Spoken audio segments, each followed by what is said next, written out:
안녕하세요. 포유환율연구소입니다. 이번 시간에는 지금 이제 미국 연준에서 악재를 한꺼번에 쏟아냈는데 그 중에서 기준금리 인상이나 테이퍼링은 이미 예고된 악재니까 악재라고 보기도 어렵고, 중요한 것은 이제 포유환율연구소에서 앞에서 다루었는데, 그 연준이 보유하고 있는 자산을 매각하는 겁니다. 이것이 이제 제일 큰 악재고 포유환율연구소에서도 우려했던 악재거든요. 근데 이제 이 악재는 성격이 이제 굉장히 크기 때문에 세 가지 측면에서 악재예요. 첫째는 시장금리 상승을 초래합니다. 그러니까 지금 나스닥 시장은 금리가 1.7%를 넘어서는 순간에는 그 국채 10년물하고 서로 대체 시장이 되어버리거든요. 그러니까 나스닥에 투자하는 것보다는 금리가 1.75% 이상인 10년물 국채가 안전하면서 수익률이 높다는 거예요. 그래서 이제 시장금리 상승 요인이 가장 큰 악재고, 그 다음에 이것이 이제 시중 유동성을 흡수합니다. 연준이 가지고 있는 자산을 팔고 그럼 누군가 사줘야 되잖아요. 주로 투자은행한테 이제 맡기는데, 그럼 투자은행이 사줘야 되는데, 사주고 나면 돈이 이제 줄어들지요.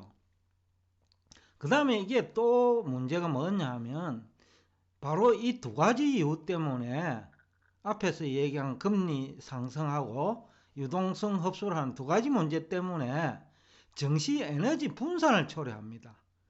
그러니까 실적이 수반되지 않거나 또 현재 실적 대비 거품이 발생한 주식에서 안전한 가치주로 에너지 분산을 초래한다는 거죠. 그래서 세 가지 측면에서 악재 성격이에요. 그렇다면 이제 우리 시청자들은 투자 전략을 어떻게 가져갈 것이냐.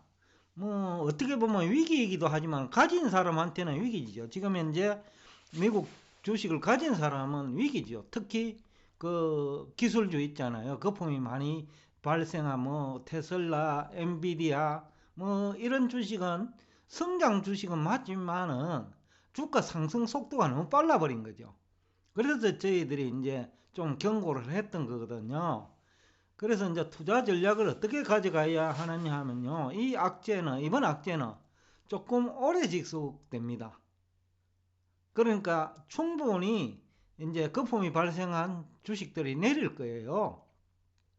그 다음에 또 시장의 질서도 재편되는 과정을 거칠 거예요. 투자은행 입장에서 어떻게 해야 되겠어요? 그러니까 거품이 발생한 주식은 계속 팔아야 될 거고, 그 대신 가격 하락을 유도해 가지고 가치주에 투자를 하는 것이 안전하겠죠. 그래서 시간이 걸리기 때문에 그 기다리는 전략이 필요하다. 그것이 첫 번째 전략이고, 두 번째 전략은 지금 조금 내렸다고 해가지고 그 수익성이 수반되지 않는 주식이죠. 현재 주가를 그러니까 뒷받침할 수 없는 주식이죠. 그건 피해야 되죠. 그 다음에 제가 이제 여태까지 강조를 한 부분이 가능한 이제 ETF 상품에 투자하라. 왜냐하면 국내에서는 아무리 그 전문가를 하더라도 미국에서 ETF 상품을 운용하는 전문가를 따라잡지 못해요. 더군다나 국내에서 공영방송이나 유명 채널에서 미국 주식 추천하시는 분들 미국 애널리스트 보고서 정도를 가지고 얘기하거든요. 근데 이제 애널리스트 보고서대로 되지 않습니다. 왜냐하면요, 그 전략가라고 하는 사람이 있습니다. 앞 시간에 제가 얘기를 했지만은 전략가라는 사람이 그 많은 애널리스트 보고서 중에 선택 어느 거 하는지는 몰라요. 채권을 투자할 수도 있고 원래는 물가가 오르니까 물가의 연동 국채에 투자할 수도 있고요. 여하튼 전략가가 어떻게 행동할지 모르기 때문에 물론 이제 회사 내부에서는 전략가와 협의를 하겠죠. 펀드 매니저가. 그런데 이제 우리 한국에서는 모르죠. 전략가는 절대 외부에 노출시키지 않습니다. 본인의 전략을. 그러면 자기가 사고 싶은 걸 비싸게 사야 되고 자기가 팔고 싶은 것을 못 팝니다. 전략가가 그 언론에 자기 의견을 노출시키면. 그러니까 굉장히 이제 지금과 같은 시기에는 전략가는 그야말로 크레물린이에요. 그러니까 이제 가능한 이제 ETF 상품에 투자하라고 하는데, 그럼에도 불구하고 개별 주식에 투자하고 싶다면 철저하게 그 가격이 하락한 시점을 택해야 됩니다. 어느 정도 이제 두 가지를 택해야 돼요. 과연 이게 적정 주가 수준에 내려왔느냐, 뭐 성장주라도, 그리고 수익이 수반되는 주식이라도 적정 주가 수준에 내려왔느냐라는 거죠. 이제 금리가 오르면 일반적으로 적정 주가가 낮아지거든요. 그래서 금리가 어느 정도 오르느냐가 중요한데, 뭐 여하튼 금리 얘기는 제가 별도로 다시 얘기하겠습니다. 제가 추정컨대는 2022년 중에는 연 10년물입니다. 2%는 돌파하지 않을 거로 보는데, 그렇다 하면 이제 멀지 않았어요. 투자 기회는 온다라는 겁니다. 그러나 그 개별 주식의 경우에는 하나만 올인해버리면 한 주식만 그거 안 오르면 안 되잖아요. ETF의 장점은 그 편입된 종목 중에 절반만 올라도 되거든요. 절반은 안 올라도. 그런데 이제 개별 종목은 반드시 자기가 투자한 주식이 올라야 되잖아요. 그렇기 때문에 그래도 이 종목 이상 자금 배분은 필요하다. 그 다음에 일시에 풀베팅 하는 것보다는 분할 매수해야 됩니다. 왜냐하면 가짜 조정도 있거든요. 1차 조정 해놨고 그 전략가가 2차 조정을 유도할 수 있어요. 그거는 뭐 자금 통제 부르면 2차 조정 자동적으로 되는 거죠.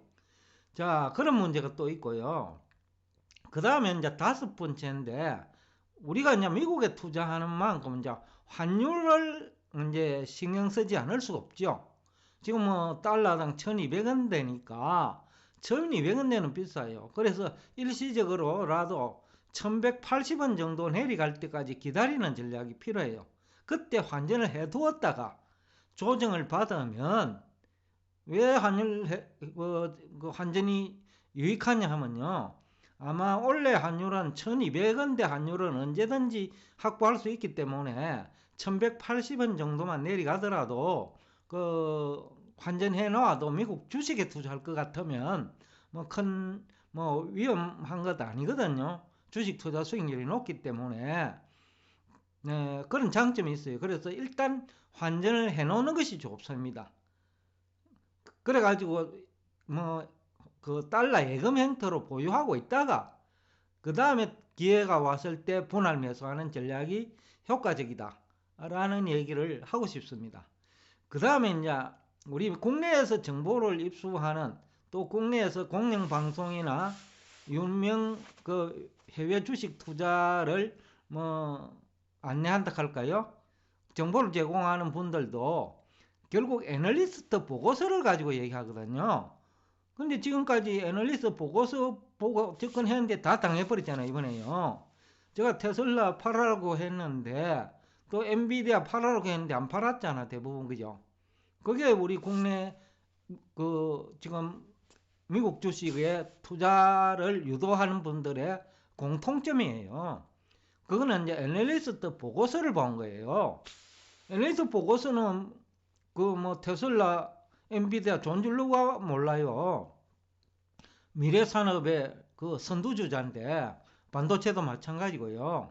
4차 산업을 관통하는 모든 그 중심에는 반도체가 있으니까 뭐 반도체만큼 안전한 게 없죠. 무조건 기다리면 돼요. 투자해놨고. 다만 타이밍이 중요하다는 거죠. 수익률도 중요하고, 또 언제 한번 또다시 그 조정을 받을 수도 있거든요. 그래서 저점에서 매수하는 게 중요한 거예요. 다시 조정받으면 또 마음고생 해야 되거든요. 그래서 애널리스트 보고서를 맹신하지 않는 것이 안전하다라는 얘기를 또 하고 싶습니다. 앞에서도 얘기했지만은 애널리스트들이 많거든요. 섹터별로. 다음은 나도 4차 산업 종목, 너도 4차 산업 종목 하면서 종목 추천한단 말이에요. 그런데 전략가가 판단을 해야 돼요. 자금 배분을 전략가가 하니까. 근데 전략가는 절대 자기 의중을 밖으로 나타내지 않거든요. 그러니까 애널리스트 보고서를 맹신하지 않는 것도 안전하다라는 얘기를 하면서, 다음에 또 제가 기회가 있으면 지금이 타이밍인 것 같다라는 얘기를 할 예정이니까, 여하튼 포유 환율 연구소 방송에 관심을 가지다 보면 아마 기회는 있을 거예요. 사실 제가 이제 제일 투신에 있을 때 국내에서는 사실상 처음이고 마지막일지도 몰라요. 전략가로서 자금 배분을 했거든요. 그러니까 그 경험도 있으니까 여러분에게 도움을 줄 수 있을 거예요. 오늘도 끝까지 경청해 주셔서 대단히 감사합니다.